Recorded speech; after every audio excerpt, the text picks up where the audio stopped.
I think once you start taking the stigma out of food for folks, you can start to see more of a healthy relationship.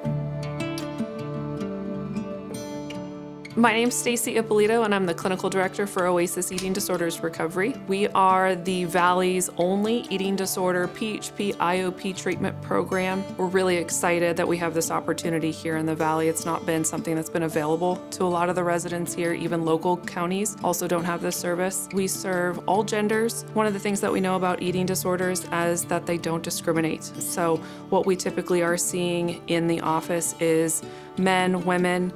We treat adolescents that are 16 years old and older, all the way up until as old as you can be and want to be here to receive treatment. Our PHP and IOP program is a Monday through Friday. It's 8 to 2. And within that, we offer group therapy, individual therapy, family therapy. We offer skills-based therapy groups, so they can really find other ways to manage maybe the emotional overwhelm that they experience, where they might be coping with their eating disorder to better manage that. We also see not just eating disorders, but we know that eating disorders also typically are comorbid with lots of other mental health symptoms. So we take the opportunity to help them with those as well. So we're looking at things like depression, anxiety.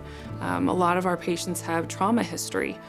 So really, I think the skills-based portion of the program is really helpful for them to have a better sense of what can I do when I'm feeling overwhelmed. One of the things that I think that sets us apart is that we offer nutrition assessment, meal planning, and we do incorporate 2 supervised meals within the program daily. I think that really does help the patients have a better understanding of what it is like to have a normalized meal, a normal relationship with food. You know, that's a big part of treatment, is helping someone heal their relationship with food. When that happens, you see them also healing their relationship with how they feel about themselves. And so that's been, I think, one of the big features that we can say that our patients are taking away when they leave this program, is that they have a better understanding about themselves, about their relationship with food, and how, you know, they might be coping with food in ways that aren't helpful. You know, there's a lot of times where we're finding that socially, societally, we're inundated with all kinds of nutrition information that someone with an eating disorder really doesn't know how to understand that information. And so having a foundation here for them to practice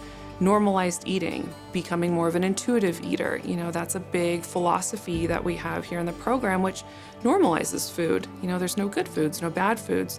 I think once you start taking the stigma out of food for folks, you can start to see more of a healthy relationship. Eating disorders doesn't just affect the individual that suffers from their eating disorder, it also impacts their family. It takes a big toll on everybody that cares about the individual that's suffering. So with the family therapy sessions that we offer, we help them to identify what other supports, what else might be helpful, and how can they be involved in their recovery process that would move somebody further along in recovery, that would give them the support that they otherwise maybe don't currently have, that provides education to the family members to be able to better understand, you know, what is my loved one struggling with and how do I help them? Oftentimes the family doesn't know what to do. They feel very helpless. So these services are really, really special in that they allow the family to come in and say, now I have something tangible I can go home with and I can help my loved one really work through this.